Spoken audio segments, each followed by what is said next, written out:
હાય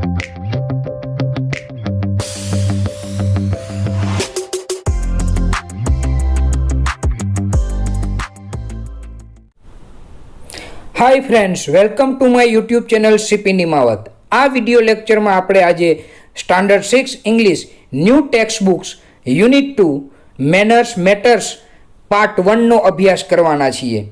તો મિત્રો, જો તમે મારી યુટ્યુબ ચેનલની અંદર નવા હોય તો મારી ચેનલને સબસ્ક્રાઈબ જરૂરથી કરજો. વિડીયો પસંદ આવે તો લાઈક કરજો અને તમારા મિત્રો સાથે શેર કરજો. સૌથી પહેલાં આપણે યુનિટ 2ના સ્પેલિંગનો અભ્યાસ કરી લઈએ. નંબર 1, ઇન્ટરપ્ટ એટલે કે વિક્ષેપ કરવો. મેનર્સ એટલે કે શિષ્ટાચાર. લોસ્ટ એટલે કે ખોવાયેલું, ખોવાઈ ગયેલું. ટોટ એટલે કે શીખવ્યું હતું. ટીચનું ભૂતકાળનું રૂપ છે ટોટ. સ્ક્રીમ એટલે કે ચીસ પાડવી. એક્ઝેક્ટલી એટલે કે યથાર્થ રીતે અથવા તો યોગ્ય રીતે. ફાઉન્ડ એટલે કે મળી અથવા તો જડી. ફાઇન્ડનું ભૂતકાળનું રૂપ છે. રોડ એટલે કે સવારી કરી.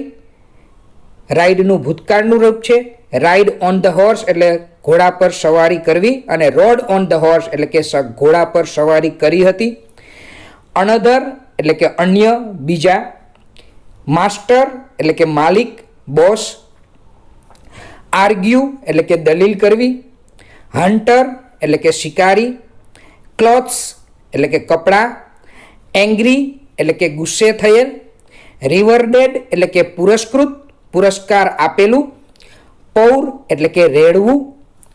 ગ્રમ્પી એટલે કે ચીડિયું, ચીડિયા સ્વભાવવાળું. લાઉડ એટલે કે મોટેથી. હરી એટલે કે ઉતાવળ કરવી.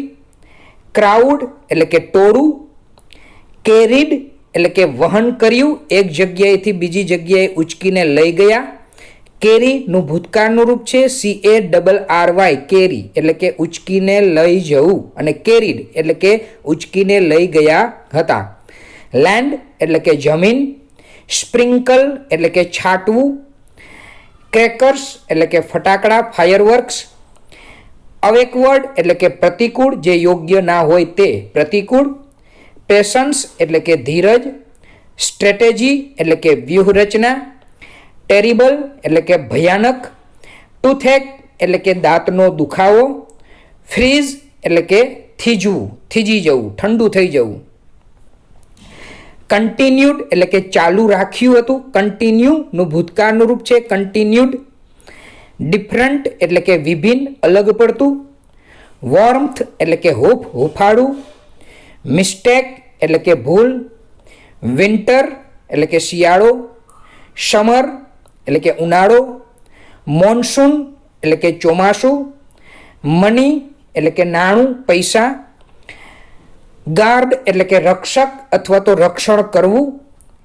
ટ્વિક્સ એટલે કે ડાળખી, બ્રાન્ચીસ જેને કહેવાય.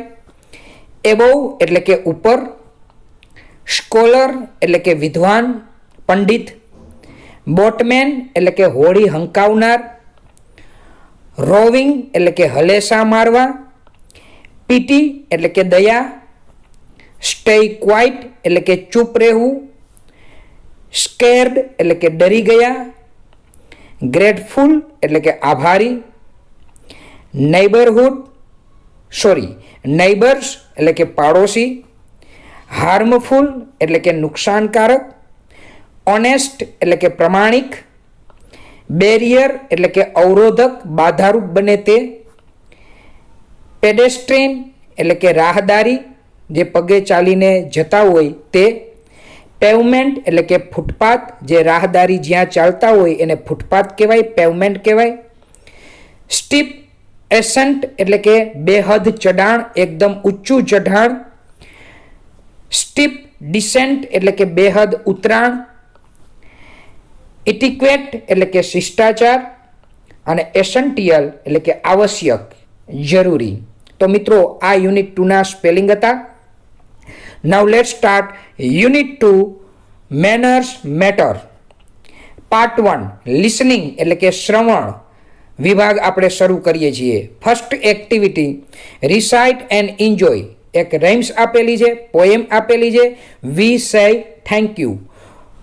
સૌથી પહેલાં આપણે આ પોયમ્સનો ઓડિયો ક્લિપ સાંભળીએ. We say thank you, we say please, we don't interrupt or tease. We don't argue, we don't fuss, we listen when folks talks to us. We share our toys and take our turn. Good manners aren't too hard to learn. It's really easy when you find good manners means just being kind.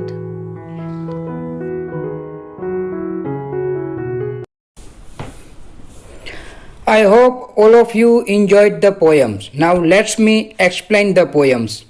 We say thank you, we say please. We don't interrupt or tease. એટલે કે જ્યારે આપણે કોઈ help કરે, મદદ કરે ત્યારે આપણે એને થેન્ક યુ કહીએ છીએ અને જ્યારે આપણે કોઈની પાસેથી મદદ માગીએ છીએ ત્યારે આપણે એને પ્લીઝ કહીએ છીએ. We don't interrupt or tease એટલે કે આપણે ક્યારેય દલીલ કરતા નથી અને કોઈને પરેશાન કરતા નથી. Second stanza, we don't argue, we don't fuss, we listen when folks talk to us એટલે કે આપણે ક્યારેય આર્ગ્યુમેન્ટ કરતા નથી, આપણે ક્યારેય ખોટી લાંબી વાતો કરતા નથી અને જ્યારે કોઈ આપણી સાથે વાતચીત કરે છે ત્યારે આપણે તેમને ધ્યાનથી સાંભળીએ છીએ. Next stanza, we share our toys and take our turn, good manners aren't too hard to learn એટલે કે આપણી પાસે જે રમકડા હોય છે એ આપણે બીજા સાથે શેર કરીએ છીએ, બીજાને રમવા આપીએ છીએ અને જ્યારે આપણો વારો આવે ત્યારે આપણે રમીએ છીએ. Good manners aren't hard to learn એટલે કે શિષ્ટાચાર છે એ શીખવું કંઈ અઘરું હોતું નથી. Last stanza, it is really easy when you find good manner means just Bing kind એટલે કે ખરેખર તે સહેલું છે જ્યારે તમને ખ્યાલ આવશે કે શિષ્ટાચાર છે એ માત્ર ને માત્ર દયાભાવના રાખવી તે છે. તો મિત્રો, તમને આ પોયમ સમજાઈ ગઈ હશે. નાવ લેટ સી નેક્સ્ટ એક્ટિવિટી, જેમાં સૂચના આપેલી છે repeat the following words after your teachers એટલે કે તમારા ટીચર્સ બોલે એ પ્રમાણે તમે પાછળ આ શબ્દોને રિપીટ કરો. Number 1 to, number 2 say, number 3 us, number 4 you, number 5 we, 6 to, 7 ours, 8 or. તો મિત્રો, આ જે વર્ડ્સ છે એનું ઉચ્ચારણ બરોબર ધ્યાનમાં રાખવાનું છે. નાવ લેટ સી નેક્સ્ટ એક્ટિવિટી, જેમાં એક સ્ટોરી આપેલી છે લિસન ગુડ સ્પીક ગુડ એટલે કે સારું સાંભળો અને સારું બોલો. સૌથી પહેલાં આપણે આ સ્ટોરીનો શોર્ટ એનિમેશન વિડીયો હિન્દીમાં જોઈએ. एक बार एक घने पेड़ पर सुंदर सा तोता रहता था. उसके 2 छोटे छोटे बच्चे थे जो दिखने में बिल्कुल एक जैसे थे. एक दिन माता तोता दाना चुगने के लिए जंगल में गई. तभी एक शिकारी वहां आ पहुंचा और बच्चे को पकड़ने के लिए पेड़ पर चढ़ गया और उसको पकड़ने गया. तभी एक तोता उड़ गया पर दूसरे को वो अपने साथ अपने घर ले गया. थोड़ी देर बाद वहाँ एक साधु आया और उसने उस तोते को बड़े प्यार से उठा लिया और वो अपने घर उसे ले गया. इस तरह दोनों बच्चे अलग हो गए. एक तोता साधु महात्मा के पास और दूसरा शिकारी के घर रहने लगा. बहुत दिनों बाद एक राजा उसी जंगल से निकल रहा था. तभी उसने एक तोते की आवाज़ सुनी कि एक आदमी घोड़े पर बैठकर आ रहा है, उसको पकड़ लो, उसको मारो, उसको लूट लो, उसको जाने मत देना. तभी राजा ने देखा कि यह तो तोता है और ये अपने घोड़े को वहाँ से लेकर दूसरे रास्ते पर चल पड़ा और थोड़ी देर बाद वो साधु महात्मा की कुटिया की तरफ जा पहुँचा.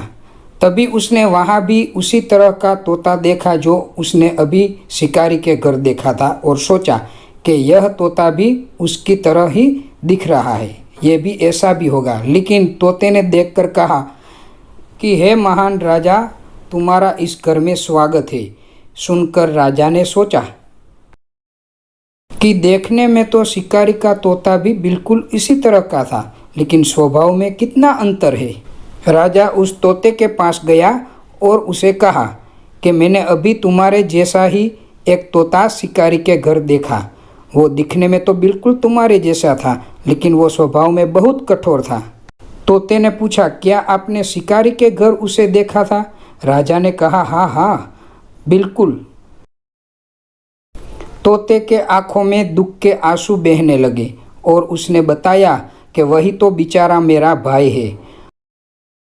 हम दोनों एक ही घोंसले में रहते थे। एक दिन जब मेरी माँ दाना चुगने के लिए गई, तभी एक शिकारी आया और उसने अपनी जाल में हमने दोनों को फंसाने की कोशिश की और मैं तो बचकर निकल गया, लेकिन मेरा भाई उसी शिकारी के पंजे में फंस गया। मेरा बेचारा भाई शिकारी के पास रहकर उसी तरह के क्रूर बन गया, लेकिन मेरे मालिक तो बहुत अच्छे हैं और दयालु स्वभाव के हैं, साधु प्रवृत्ति के हैं, इसलिए मैं ऐसा हूँ। अच्छी संगति का अच्छा प्रभाव और बुरी संगति का बुरा प्रभाव होता है। I hope all of you enjoyed the story. Listen good, speak good. Now let me explain the story. Once upon a time there was a mother parrot who had two babies. એટલે કે એક પોપટ હતો, માતા પોપટ હતી, તેમને બે બચ્ચા હતા. She went in search for food. એટલે કે તે ખોરાકના શોધમાં જાય છે. A hunter found the babies in their nest and took them away in his net. એટલે કે એક શિકારી ત્યાં આવે છે, બંને બચ્ચાને જુએ છે અને પોતાની જાળીમાં તેને પકડવાની કોશિશ કરે છે. One of the baby parrot escaped the hunter's net. એમાંથી એક બચ્ચું છે એ શિકારીની જાળમાંથી છટકી અને ઉડી જાય છે. And vent in to the house of an old man. અને એક ઘરડા વ્યક્તિની ઘરે જઈને ઉડીને પહોંચી જાય છે. The old man took care of the baby parrot and gave him a place to sleep in his home. એટલે કે તે ઘરડો વ્યક્તિ એ પોપટના બચ્ચાને પોતાના ઘરમાં આશરો આપે છે, રહેવા માટે જગ્યા આપે છે. He taught the baby parrot to speak. અને પછી ધીરે ધીરે એ ઘરડો વ્યક્તિ તે પોપટના બચ્ચાને બોલતા શીખવે છે. The hunter carried the other baby parrot to his home. અને પેલો શિકારી જેમની પાસે પણ એક બચ્ચું હતું પોપટનું, તે પોતાના ઘરે લઈ જાય છે. And kept him in a cage. અને તેને પાંજરામાં પૂરી દે છે. He also taught his parrot to speak. એટલે તે શિકારી પણ પોતા પાસે જે બચ્ચું હતું એને પણ બોલતા શીખવાડે છે. One day the king of the land came to the forest. એક દિવસ તે રાજ્યનો રાજા હતો, તે જંગલમાં લટાર મારવા નીકળે છે. He lost his way and came riding close to the hunter's home. એટલે કે તે પોતાનો રસ્તો ભૂલી જાય છે અને તે ઘોડે સવાર કરતો કરતો આ શિકારીના ઘર પાસે પહોંચી જાય છે. As he came closer, he heard the parrot screaming. જેવો તે આ શિકારીના ઘરની બાજુમાં આવે છે કે તરત જ તે એક પોપટનો અવાજ સાંભળે છે. હવે તે પોપટ શું બોલતો હતો? Here is a man on a horse. Here is coming this way. Here is a man on a horse. એટલે કે એક વ્યક્તિ ઘોડા પર આવે છે. He is coming this way. તે આ બાજુ જ આવે છે. Catch him, kill him, rob him and don't let him get away. એટલે કે તેમને પકડો, તેમને મારો, તેમને લૂંટી લો અને તેમને જવા ન દેતા. When the king heard this, જ્યારે રાજાએ આ પોપટના બચ્ચાનું આવું સ્ક્રીમિંગ, આવો અવાજ સાંભળ્યો, he turned his horse and rode away. એ પોતાના ઘોડાને ત્યાંથી વાળી લે છે અને ફરી પાછો બીજા રસ્તે ચાલવા લાગ્યો. After some time, he came to the old man's house. એટલે કે થોડાક સમય પછી તે રાજા છે એ ઓલા ઘરડા માણસના ઘરની નજીક પહોંચી જાય છે. He found the other parrot there. તેને ત્યાં એક બીજો પોપટ જોયો. It looked exactly like the first parrot. તે પોપટ પણ પેલા પોપટ જેવો જ લાગતો હતો. It also started speaking. હવે તે પોપટનું બચ્ચું જે હતું એ પણ બોલવા લાગ્યું. Here is a man on a horse. એટલે કે અહીંયા એક વ્યક્તિ ઘોડા પર આવે છે. He is coming this way, તે આ બાજુ જ આવી રહ્યો છે. Call him, help him, give him food, then send him on his way. એટલે કે તેમને બોલાવો, તેમને મદદ કરો, તેમને જમાડો અને ત્યાર પછી તેમને જ્યાં જવું હોય ત્યાં જવા દો. The king was very surprise, રાજા તો આશ્ચર્યમાં મુકાઈ ગયો. He got down from his horse and said, એ પોતાના ઘોડા પરથી નીચે ઉતર્યો અને પછી બોલ્યો, O parrot, you are so kind, કે હે પોપટ, તું તો બહુ દયાળુ છો.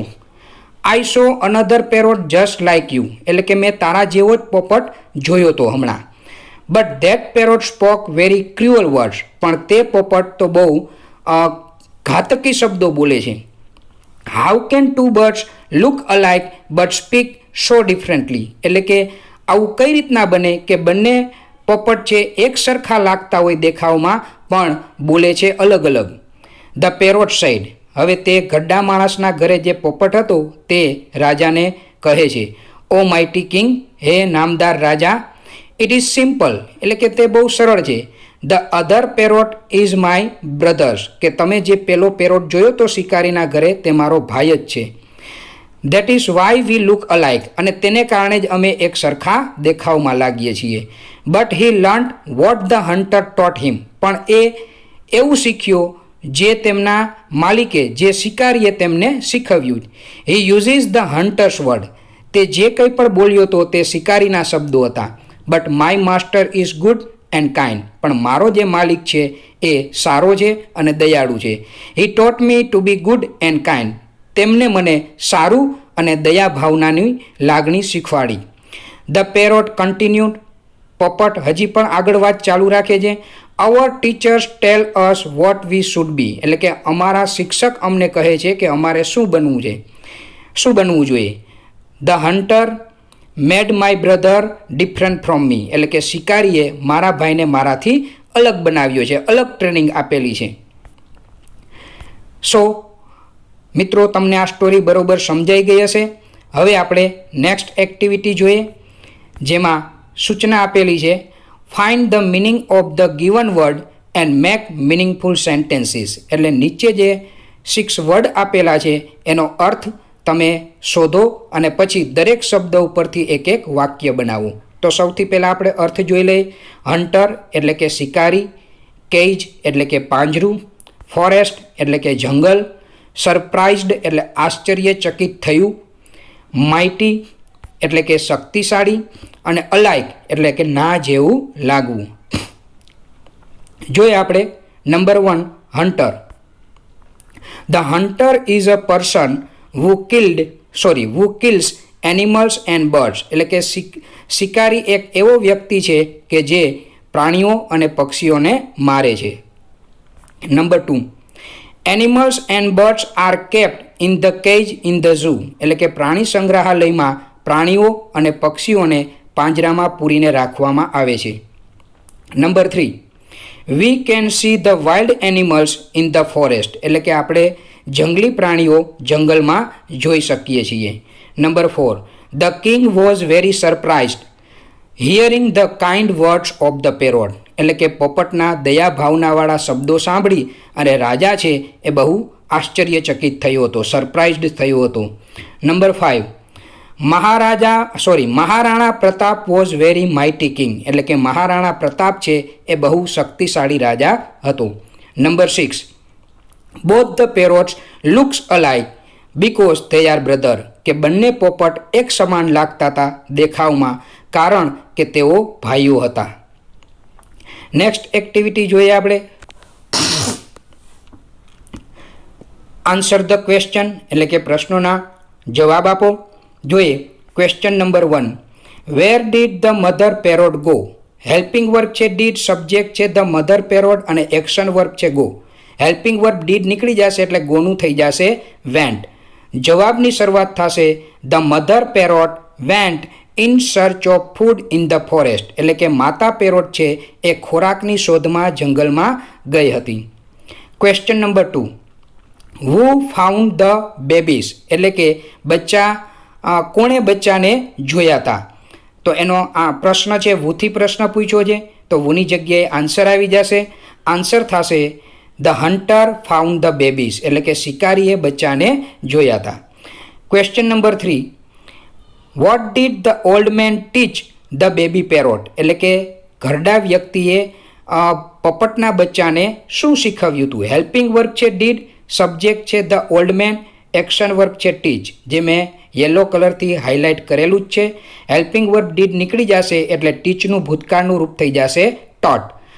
આન્સરની શરૂઆત થશે the old man taught the baby parrot to be good and kind, એટલે કે ઘરડા વ્યક્તિએ પોપટના બચ્ચાને સારું અને દયા ભાવનાવાળું થવું એવું શીખવ્યું હતું. Number 4, what do you learn from this story, એટલે કે આ સ્ટોરીમાંથી તમે શું બોધપાઠ મેળવ્યો છે? હેલ્પિંગ વર્ક છે ડુ, સબ્જેક્ટ છે યુ અને એક્શન વર્ક છે લર્ન. ડુ નીકળી જશે, ક્રિયાપદમાં કોઈ પણ જાતનો ચેન્જીસ નહીં થાય, પણ યુનું થઈ જશે આઈ અથવા તો વી. તો જવાબ થશે we learns from this story that if you are taught good things you will be good and if you are taught bad things you will be bad. એટલે કે આ સ્ટોરીમાંથી આપણે એવું શીખવા મળે છે કે જો તમને સારી બાબત શીખવવામાં આવે તો તમે સારા બનો છો અને જો તમને ખરાબ બાબત શીખવવામાં આવે તો તમે ખરાબ બનશો. Now last question, what will you teach if you have a parrot, જો તમારી પાસે પણ આવું એક પોપટનું બચ્ચું હોત તો તમે શું શીખવત? હેલ્પિંગ વર્ક છે વિલ, સબ્જેક્ટ છે યુ, એક્શન વર્ક છે ટીચ. વિલ અને યુ ઉલટાવી નાખશું અને યુનું થઈ જશે આઈ અથવા તો વી.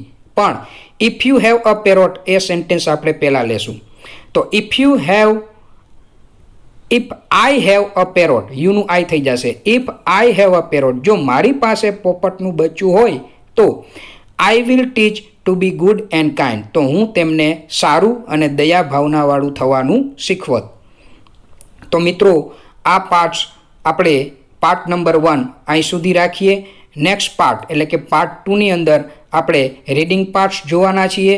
જો તમને વિડીયો પસંદ આવ્યો હોય તો લાઈક કરો, શેર કરો, તમારા મિત્રો સાથે શેર જરૂરથી કરજો અને કંઈ ડાઉટ હોય તો કોમેન્ટ બોક્સની અંદર કોમેન્ટ પણ કરજો. જય હિન્દ, જય ભારત, જય જય ગરવી Gujarat. Thank you for watching the videos.